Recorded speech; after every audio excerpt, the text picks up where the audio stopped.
आप सबको मेरा नमस्कार। और अमेरिका में वारंट जारी होने के बाद अडानी जी का दुनिया में डंका बज रहा है। और किस तरह से डंका बज रहा है पहले उसकी बात कर लेते हैं, फिर जो कुछ आज शगुफे छोड़े गए हैं उस पर प्रकाश डाला जाएगा। फ्रांस की बड़ी कंपनी है टोटल एनर्जी, दुनिया की 7 बड़ी एनर्जी कंपनीज में से एक है। अडानी ग्रीन एनर्जी में 20% की हिस्सेदार है।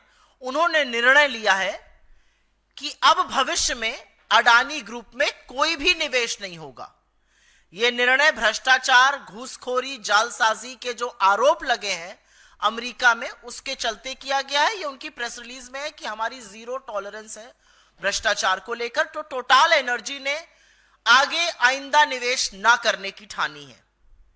यह फ्रांस से कहानी आ रही है। एक अमेरिकी एजेंसी है जो अब रिव्यू कर रही है कि श्रीलंका का जो बंदरगाह, जो पोर्ट अडानी को मिला था, उसके लिए फाइनेंस रिलीज किया जाए या ना किया जाए। करीब $553 मिलियन का करार है, वो किया जाए या ना किया जाए। अमेरिकन एजेंसी ये रिव्यू कर रही है। श्रीलंका खुद अडानी पावर डील का रिव्यू कर रहा है और अलर्ट पर है। इजराइल में हाइफा पोर्ट जो मोदी जी के जाने के बाद मिला था, जैसे श्रीलंका की डील भी मोदी जी के कहने से मिली थी, और मैं नहीं कह रही हूं, वहां के पूर्व राष्ट्रपति ने कहा है। इजराइल मोदी जी जब गए थे, वहां से लौटे तो हाइफा का जो एयरपोर्ट, हाइफा के पोर्ट का करार मिला था, वहां पर श्रमिक जबरदस्त विरोध में उतरे हुए हैं अडानी के खिलाफ। कीनिया के राष्ट्रपति ने तो सदन में बताया कि एयरपोर्ट की और पावर की डील को हम रद्द करते हैं, और हम सबका सिर शर्म से झुका। जिस तरह का जश्न कीनिया ने मनाया अडानी की डील रद्द होने का, एक हिंदुस्तानी कंपनी ने इस तरह हमारा सिर शर्मसार किया। कीनिया में भी मोदी जी की कृपा से ही कॉन्ट्रैक्ट मिला था, यह बात वहां के पूर्व राष्ट्रपति ने बताई थी। बांग्लादेश की कोर्ट ने अडानी पावर डील के जांच के आदेश दिए हैं। ऑस्ट्रेलिया में पहले ही अडानी के खिलाफ जबरदस्त घोर विरोध और प्रदर्शन चल रहा है। स्विट्जरलैंड ने अडानी से रिलेटेड, उनसे संलग्न करीब 2617 करोड़ रुपए फ्रीज कर दिए हैं जालसाजी और हेराफेरी के आरोपों के बीच में। अमेरिका में तो डंका ऐसा बज रहा है कि वारंट इशू हुए हैं। तो हर ओर अडानी घिर रहे हैं, सिवाय हिंदुस्तान के। हिंदुस्तान में वो सेफ रहेंगे क्योंकि यहां पर नरेंद्र मोदी जी के रहते हुए उनका कोई बाल से बाका नहीं कर सकता है। यहां असलियत यह है कि एजेंसियां मूक दर्शक बनी रहेंगी, वरना इतने संगीन, इतने गंभीर आरोप लगने के बाद आज तक, अभी तक उनकी गिरफ्तारी हो जानी चाहिए थी। अब आगे सुनिए आज क्या हुआ। आज रेटिंग्स एजेंसीज हैं, जो कंपनियां स्टॉक मार्केट पे लिस्टेड रहती हैं, रेटिंग्स एजेंसीज उस पर अपना आउटलुक, अपनी रेटिंग देती हैं। तो उन्होंने अडानी ग्रुप की तमाम कंपनियों को, मूडीज और फिच, 2 बड़ी रेटिंग्स एजेंसी हैं, उन्होंने अडानी की तमाम कंपनियों को डाउनग्रेड कर दिया, आउटलुक नेगेटिव कर दिया। और उन्होंने कहा कि जिस तरह के आरोप लगे हैं, आने वाले दिनों में अपग्रेड की तो कोई संभावना नहीं है, डाउनग्रेड जरूर हो सकता है। यह रेटिंग्स एजेंसी की बात है। तो इधर से उधर से हर तरह से शेयर प्राइस आप भले बचाते रहिए, लेकिन शेयर मार्केट के जो बड़ी रेटिंग्स एजेंसीज है वो आपको डाउनग्रेड करके आपके ऊपर नेगेटिव आउटलुक बोल रही है।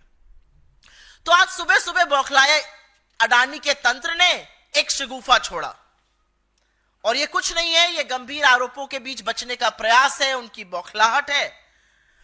लेकिन यह जरूर लगता है कि जब शगुफा छोड़ा जा रहा था तो शगुफा छोड़ने वाले ने शायद आरोप पढ़े नहीं है, क्योंकि फटाक से वकालत का जामा पहनकर इस देश के प्रमुख वकीलों में से एक बचाव में उतरे, और उन्होंने यह भी कहा मैं बचाव नहीं कर रहा हूं, मैं सिर्फ यह बता रहा हूं कि डिपार्टमेंट ऑफ जस्टिस का काउंट 1 से काउंट 5 में अडानी का नाम नहीं है।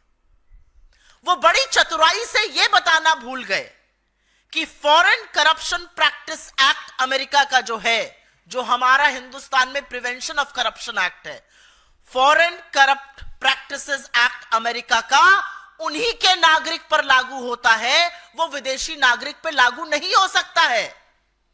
गौतम अडानी, उनके भतीजे विदेशी नागरिक है, वो भारतीय मूल के हैं। तो उन पर अमेरिका एफसीपीए के तहत आरोप लागू नहीं कर सकती है। लेकिन तमाम इनक्रिमिनेटिंग एविडेंस अमेरिका ने अपने ऑर्डर में दी है, जिसका अभी मैं आपको उल्लेख करूंगी। और काउंट 1 और काउंट 5 जो बड़ी चतुराई से, जैसे वकील लोग काफी अक्सर करते हैं, घुमाकर जलेबी बनाकर बोला गया, लेकिन यह बात छुपाई गई कि एफसीपीए उनका नाम दे ही नहीं सकता है, क्योंकि वो अमेरिकी नागरिक नहीं है। लेकिन उसी एफसीपीए ने अजोर पावर, जो अडानी की पार्टनर कंपनी है, जिसने अडानी के साथ यहां पर कॉन्ट्रैक्ट एसईसीआई से किया, जिसने पावर परचेजिंग एग्रीमेंट्स का खरीद फरोख्त किया, जिसके ऊपर आरोप है, उसके ऊपर भी आरोप है रिश्वत लेने का। और तमाम इनक्रिमिनेटिंग एविडेंस है कि क्या क्या किया गया। और अब मैं आपको बता देती हूं ऑर्डर का पैरा 47, जो साफ तौर पे कहता है गौतम अडानी, सागर अडानी और अन्य लोगों ने भारत में रिश्वत देने, रिश्वत की पेशकश करने, रिश्वत का वादा करने की एक योजना तैयार की और इस घूस के बदले सरकारों से बिजली कंपनियों को केंद्रीय PSU solar energy corporation of India के साथ बिजली करार साइन करने के लिए बाध्य किया जाएगा। यह ऑर्डर से कोट कर रही हूं मैं, पैरा नंबर 47। तो जो आज शगुफा सवेरे छोड़ा गया था, नाम नहीं है, वो लोग चतुराई नहीं, पाप कर रहे झूठ बोलकर। इसी ऑर्डर में यह भी कहा गया, और यह पैरा नंबर 49 से मैं पढ़ रही हूं, कि अडानी और उनके लोगों ने राज्य की बिजली वितरण कंपनियों द्वारा पीएसएस को लागू करने के लिए, पावर सप्लाई एग्रीमेंट्स को लागू करने के लिए भारत सरकार के अधिकारियों को करीब करीब 2300 करोड़ की घूस दी, घूस देने की पेशकश की और घूस देने का वादा किया। यह पैरा 49 से मैं पढ़ रही हूं, उसी ऑर्डर का पैरा 49 है। अब आगे पैरा 70 पढ़ लेते हैं, क्योंकि बीजेपी का यह दलील है कि इसमें हमारी तो कोई राज्य था नहीं। अरे जम्मू कश्मीर में आपकी सियासत चल रही थी, और यह सच है कि उड़ीसा और आंध्र प्रदेश दोनों जगह संकट मोचक बने नवीन बाबू और जगन रेड्डी आप ही के मोहरे थे, हर बार आप ही के बचाव में खड़े रहते थे, आपके बार बार सपोर्ट करते थे। और हमारे पूर्व मुख्यमंत्री ने और हमारे घटक दल के मुख्यमंत्री ने तो खुल के कह दिया, जांच कर लीजिए, ये प्रीवियस गवर्नमेंट्स का किया हुआ है।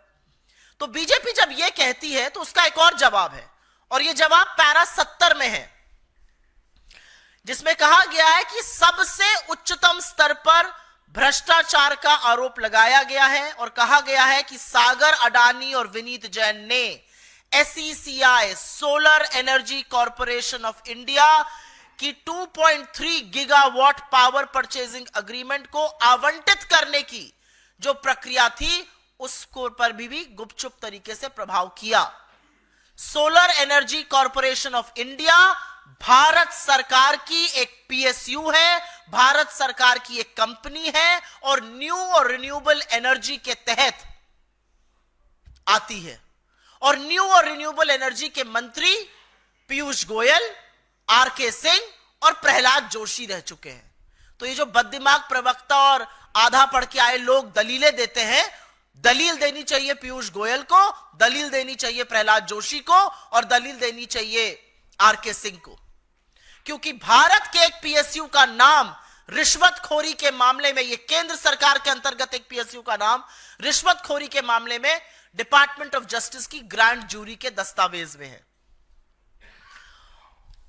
यहां पर मैं एक बात और भी बताना चाहती हूं, एक बेवकूफी की दलील और दी जाती है। अरे अमेरिका में आरोप लगे, आप क्यों परेशान हैं? अमेरिका में लगे आरोपों पर इसी मोदी सरकार के कार्यकाल के दौरान सीबीआई ने 2 मामलों की जांच की है। 2016 में ब्राजीलियन कंपनी एम्ब्रेयर के ऊपर एफसीपीए, फॉरेन करप्शन प्रिवेंट का जो एक्ट थी अमेरिका की, वो लगी थी, और उसी के आधार पर नरेंद्र मोदी के कार्यकाल में सीबीआई ने एम्ब्रेयर के खिलाफ जांच की। लुइस बर्जर केस, जिसका नाम सुनकर हेमंत बिस्व शर्मा के हाथ पैर फूल जाते हैं। लुइस बर्जर केस, अमेरिका की एक अदालत में घूस देने का मामला सामने आया, उस आरोप के आधार पर सीबीआई ने हिंदुस्तान में जांच की है। और आपकी समझ और बताने के लिए बताना जरूरी है कि हिंदुस्तान की सेबी और अमेरिका की सिक्योरिटीज एक्सचेंज कमीशन के बीच एक बायलैटरल एग्रीमेंट है। और अगर एसईसी की जांच में इतने गंभीर आरोप सामने आए हैं तो यह सेबी की जिम्मेदारी है, दे आर अंडर ऑब्लिगेशन कि वो जांच करें। तो यह दलील बिल्कुल नहीं चलेगी कि वहां आरोप लगाए हम क्यों जांच करेंगे, क्योंकि आपने बाकी केसेस में की है, क्योंकि आपने लुइस बर्जर केस में और एम्ब्रियर के केस में जांच की है। पर क्योंकि अडानी का नाम सामने आ गया है तो आपको सांप सूंघ गया है। हमारी एजेंसियां हाथ पर हाथ धर के मूक दर्शक बन गई हैं। किसी और पर भी आरोप होता तो आपको क्या लगता है, ED, CBI, income tax, SEBI ऐसे ही मूक दर्शक बने रहते। इनके हाथ पैर सिर्फ इसीलिए फूले हैं क्योंकि अडानी का नाम आया है। और एक बात तो सच है, यहां पर वो क्यों सेफ है और कैसे सेफ है, यहां पर उनसे कोई एजेंसी सवाल नहीं पूछ रही है। सदन में उनका नाम ले लो, चर्चा तो बड़ी दूर की बात है, नाम ले लो तो सदन स्थगित हुआ जा रहा है। सभापति चीख चीख कर कह रहे हैं कुछ चीज रिकॉर्ड पर नहीं जाएगी। उनके लिए नियम कानून बदले जा रहे हैं, उनके लिए पूरी सरकार, सारे मंत्री, सारे सांसद उनकी पैरवी करते घूम रहे हैं। पूरी की पूरी भारतीय जनता पार्टी उनके बचाव में उतरी हुई है। तो ये सब क्यों हो रहा है? क्योंकि राजा की जान एक तोते में है और उस तोते का नाम अडानी है। इसके अलावा और कोई कारण नहीं है।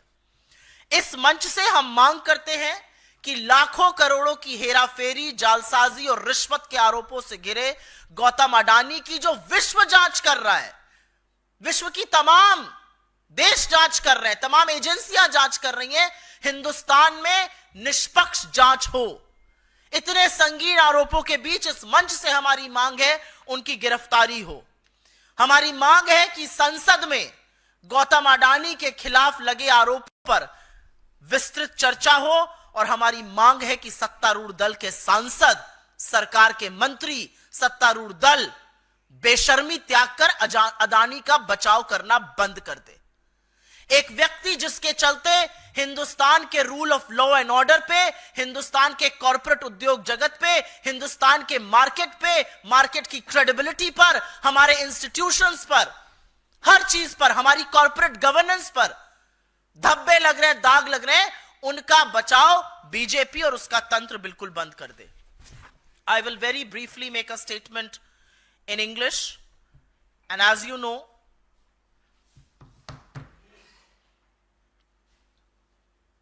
Mr. Adani has been investigated by various countries across the globe ever since those warrants have been issued by the United States. Total Energy of France has decided that it will not make any fresh investments in the Adani Group. Remember, Total Energy is one of the top 7 energy companies in the world. It has a 20% stake in Adani Green. They have decided no fresh investments. All investments have been stalled.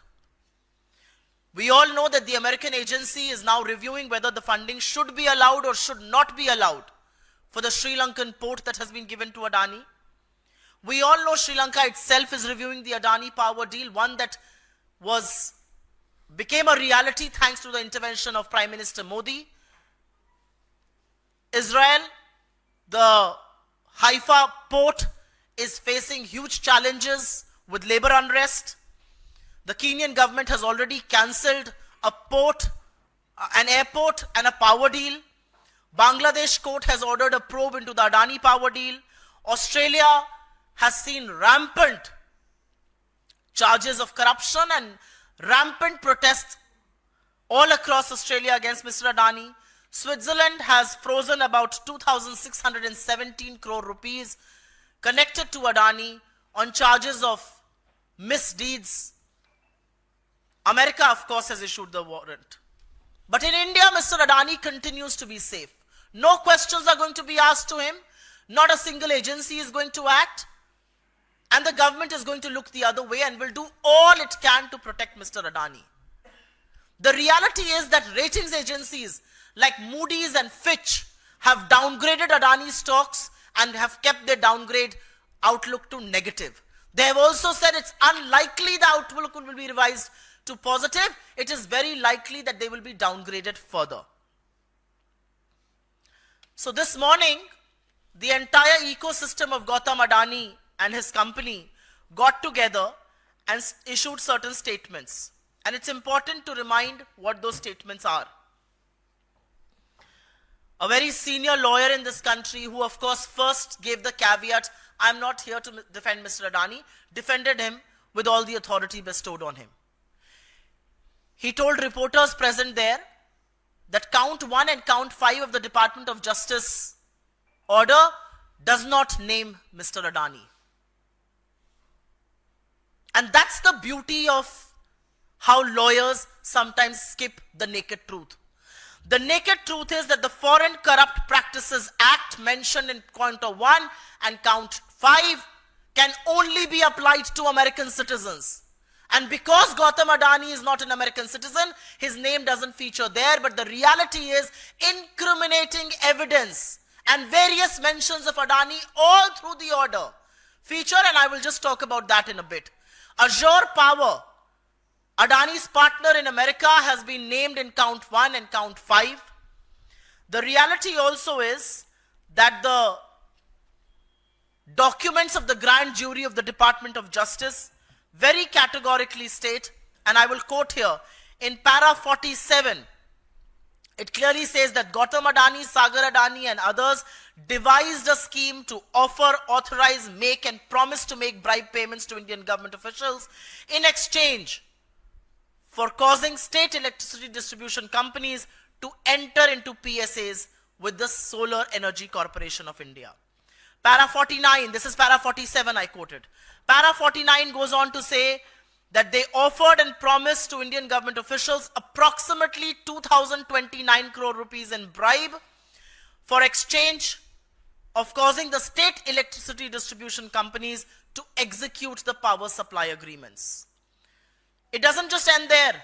Para 70 goes on to name the Indian government PSU, the public sector undertaking right under the nose of the central government, the Solar Energy Corporation of India, which comes under the aegis of the new and renewable energy ministry. And it says that SECI was influenced to change its process of allocating 2.3 gigawatts of PPAs to India's energy companies. Those are the charges. Very, very strict charges against a government PSU, and the reality is that not one person who has held that ministry, Piyush Goyal, R.K. Singh, Prahlad Joshi, not one person comes to the fore and makes any case for it. An Indian PSU being named in the order.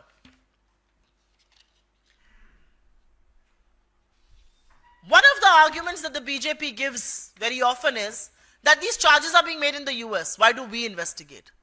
Well, this very BJP government, headed by Narendra Modi, got the CBI to investigate Embraer, which was facing similar charges in the United States in the Department of Justice, got them to investigate the Louis Berger bribery scandal, which again was being probed in the United States, and certain things were revealed in one of the courts of New Jersey. Why did that happen then? Why does one turn a blind eye to Mr. Adani but not to Embraer and to Louis Berger? And who is protecting Adani? And why is he being protected? The reality is that ED, CBI, SEBI, and SEBI is actually under clause. SEBI has a bilateral agreement with the Security and Exchange Commission of the United States. It should ideally be probing and being launching a proactive investigation of its own. But SEBI, ED, CBI, Income Tax, Department of Revenue Intelligence, who is stalling a probe against Gautam Adani? The entire government machinery. The BJP is all out to support Mr. Adani. You mentioned the word Adani. Forget about a detailed discussion on him under Rule 267.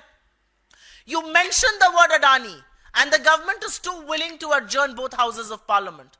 Why is that so? Why is that being done? The reality is that from this platform, we ask for 4 things. Mr. Gautam Adani is saddled with charges of corruption, bribery, and misdoings. Anybody else who would have faced those charges would have been probed by the agencies and arrested.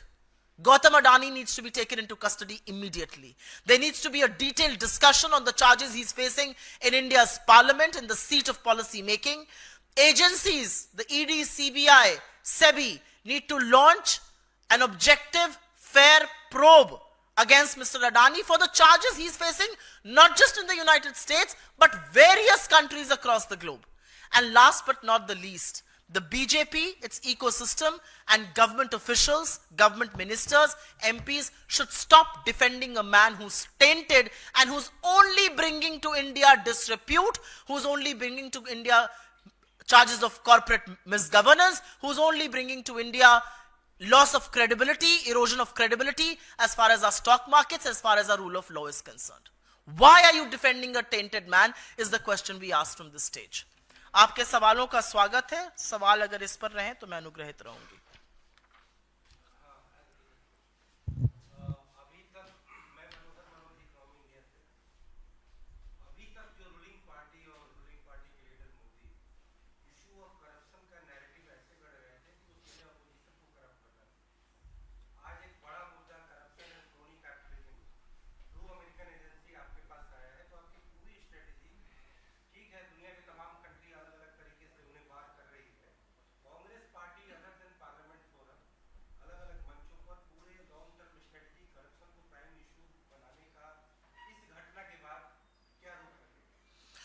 मुझे लगता है हम अडानी का मुद्दा आज से नहीं उठा रहे हैं. हम अडानी का मुद्दा उस दिन से उठा रहे हैं जिस दिन से उनके खिलाफ स्टॉक मैनिपुलेशन का, ओवर इनवॉइसिंग का, राउंड ट्रिपिंग का, शेल कंपनीज के बड़े गंभीर चार्जेस लगे थे. ये पहली बार मैं प्रेस कॉन्फ्रेंस नहीं कर रही हूं. मेरे सहयोगियों ने, मेरे नेता ने, मेरे अध्यक्ष ने लगातार प्रेस कॉन्फ्रेंसेस करी हैं, लगातार चुनावी मंचों से इस मुद्दे को उठाया है और हम लगातार अडानी से स्पष्टीकरण मांग रहे हैं और देश की सरकार से यह आशा कर रहे हैं और उनसे कह रहे हैं कि अडानी की जांच कीजिए.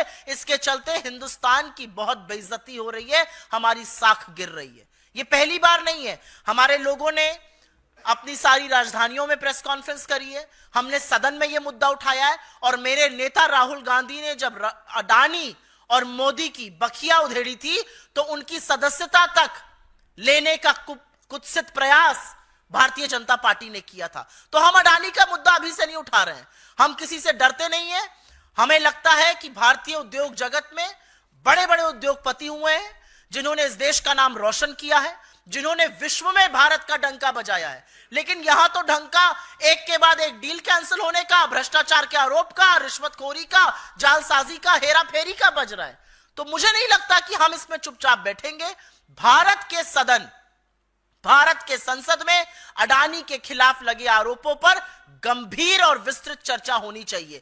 जितना सरकार उस चर्चा से भागेगी उतना यह क्लियर होता जा रहा है कि सरकार अडानी के बचाव में पूरी तरह से संलग्न है. सरकार और नरेंद्र मोदी इस भ्रष्टाचार के उतने ही दोषी हैं जितने खुद Gautam Adani. Ma'am, do you believe it will lead to a parliament washout? This session could be a washout since both the opposition and the ruling party are locking horns regarding this issue. And will Congress hit the streets protesting for action against You know, this particular term, washout, is a very favorite word of media. And I'm not talking about you, but I go and represent the Congress party across various news channels. I read newspapers in the morning. What is Parliament meant for? Parliament is not meant for pleasantries. Parliament is not meant for MPs to go and show bonhomie with each other or have a cup of steaming coffee. Parliament is meant for discussions on the most important issues that plague our nation, that plague our people. It took us a Herculean effort to get the government to speak on Manipur.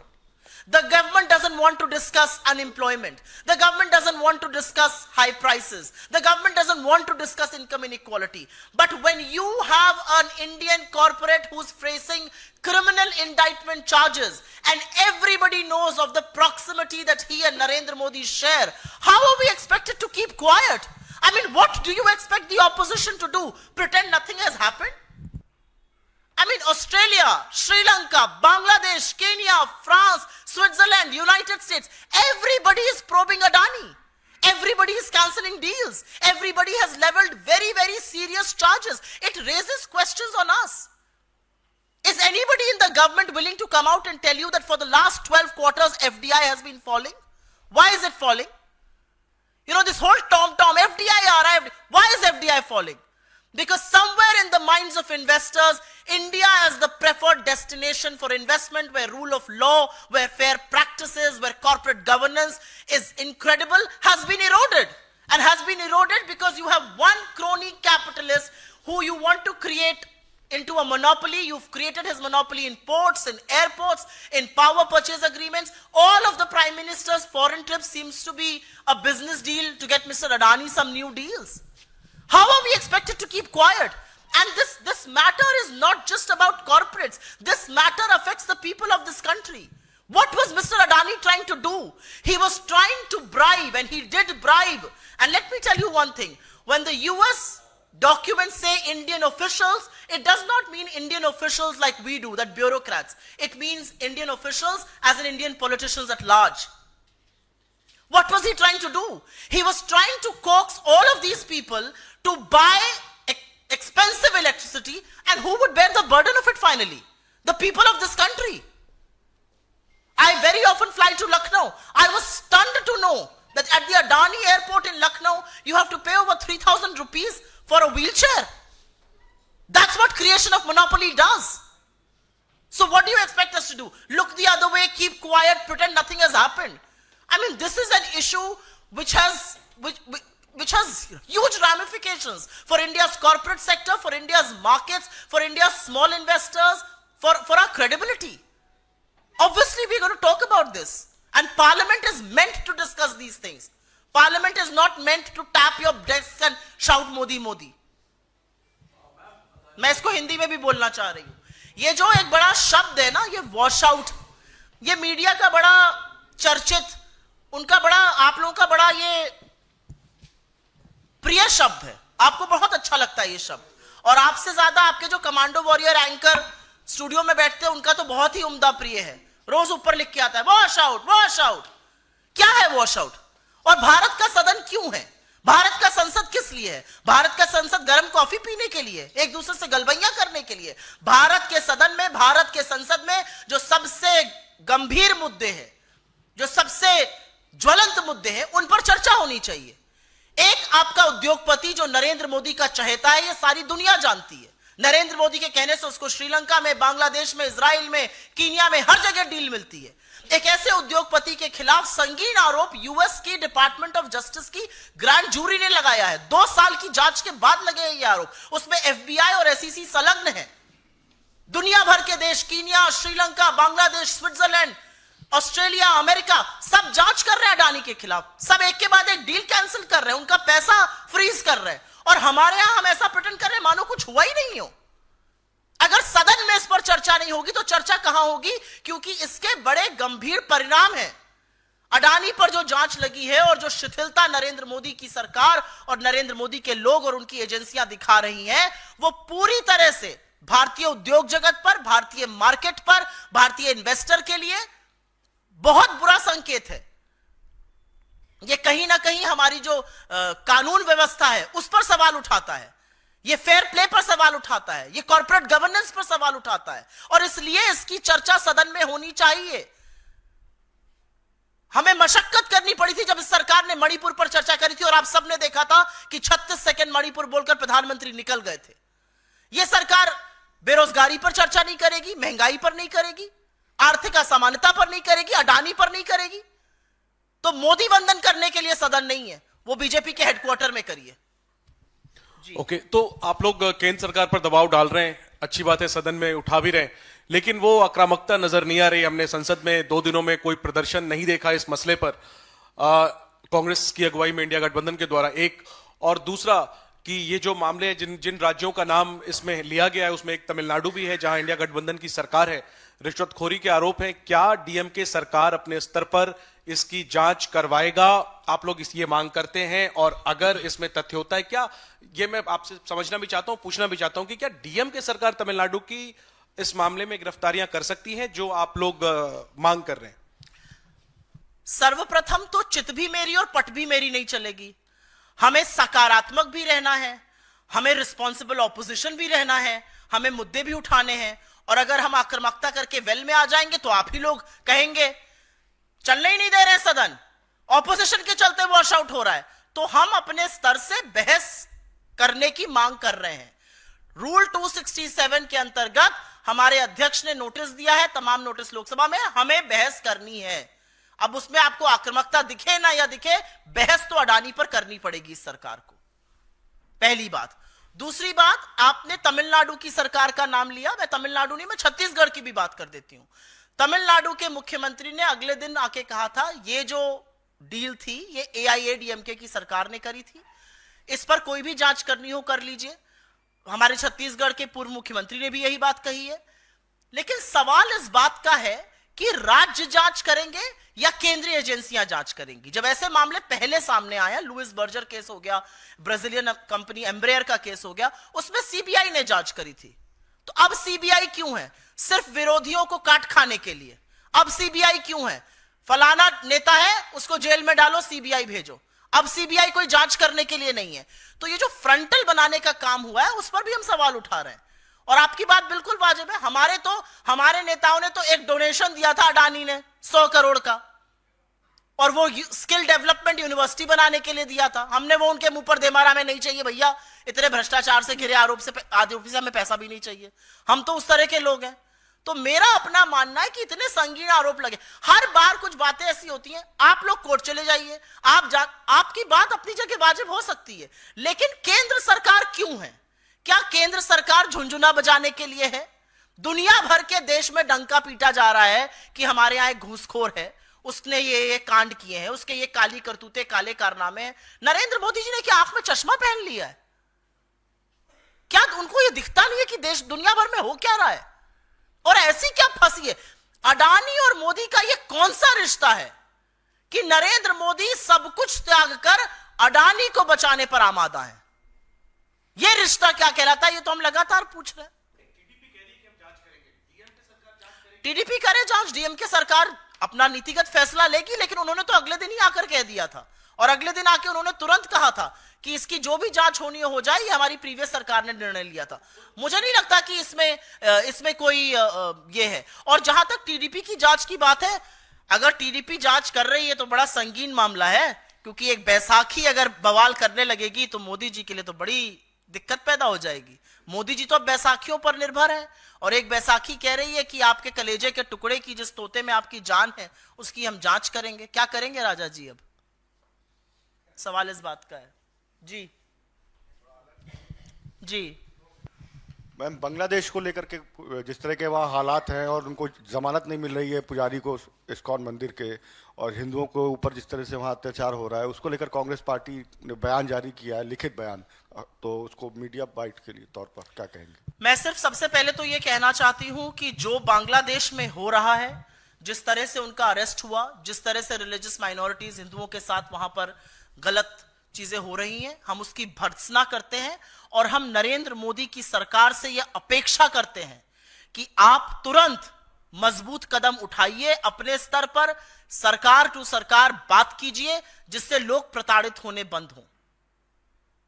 Bangladesh से हमारी सरकार ने शांति बहाल करने के लिए, बांग्लादेश से लोग प्रताड़ित ना हो, लोगों को टारगेट ना किया जाए, उसके लिए अभी तक क्या कदम उठाए हैं? हम चिंतित हैं वहां की सिचुएशन देखकर, और हम पूरी तरह से उसकी भर्त्सना करते हैं। और हम इस सरकार से अपील करते हैं कि गवर्नमेंट टू गवर्नमेंट आप इस पर बात करिए और इसका कोई समाधान खोजिए। और उनको मैं इंदिरा जी की याद जरूर दिलाना चाहती हूं। जिस इंदिरा जी को आप पानी पी पी के कोसते होंगे, इंदिरा जी का ध्यान कीजिएगा। जब हमारे पड़ोसी देश गलत करने लगे तो दुनिया की आंख में आंख डालकर पाकिस्तान के 2 टुकड़े करके विश्व का भूगोल बदला और बांग्लादेश को जन्म दिया। आप वो सब तो नहीं कर पाइएगा, आप तो चीन का नाम ही नहीं ले पाते हैं, लेकिन हमारे जो लोग वहां फंसे हुए हैं, या वहां पर जो रिलीजियस माइनॉरिटीज हैं, या हिंदुओं के खिलाफ अगर कुछ हो रहा है, तो वहां पर जरूर कदम उठाइए। एक और सवाल है, बीजेपी ने कहा है कि ऑस्ट्रेलिया इंडिया ने, ऑस्ट्रेलिया की संसद ने कानून पास किया है कि जो नाबालिग बच्चे हैं वो सोशल मीडिया पे जो खराब कंटेंट है वो ना देखें। और हमारी हिंदुस्तान की संसद में जब अश्विनी वैष्णव इस बारे में कड़ी बात कर रहे थे कि हमको भी कानून बनाना चाहिए, उस समय विपक्षी सांसद हंगामा कर रहे थे। तो हमारे जो विपक्षी सांसद है वो इसको लेकर गंभीर नहीं। आपने अश्विनी वैष्णव जी का सोशल मीडिया के मद्देनजर नाम लिया। अभी 2 दिन पहले उन्होंने एक सीपीआर करती हुई फर्जी वीडियो डाला था। उनको रील बनाने का बड़ा शौक है, इस उम्र में लगा है तो लत और भी बुरी है।